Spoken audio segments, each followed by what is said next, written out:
Made for the Mafia, 3-book series. Written by Erika Wilde. Narrated by Lia Langola. Heartless Sinner. Made for the Mafia, Book 1. Written by Erika Wilde.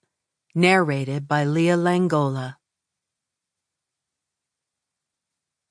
Chapter 1. Vincent.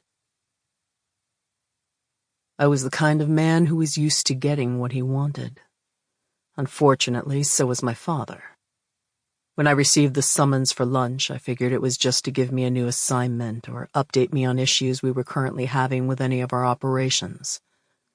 However, Carlo Russo was the kind of man who liked to combine business and pleasure.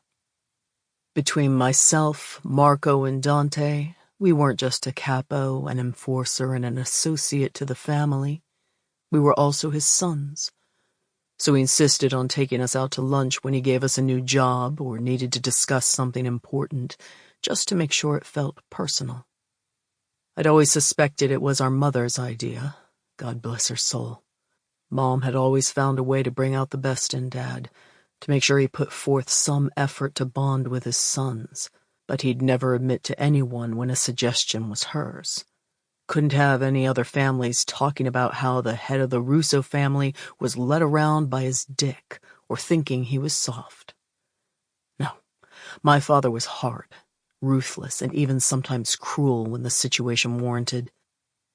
But when it came to his sons, he at least tried to compromise on certain things, even if he disapproved of our choices. Other matters, however, were non-negotiable. Dad wanted us to meet at the Italian place he preferred, where he had his own private table in the back. The manager treated him like royalty, and the staff catered to his every whim, a sign that this meeting was important.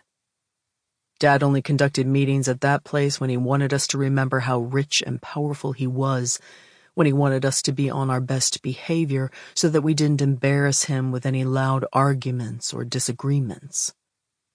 Not that I'd ever acted out like an arrogant or patronizing asshole, not in public, and never to my father's face. I was considered the loyal, trustworthy son and had become a capo through my own hard work. Dad wasn't one to give in to nepotism.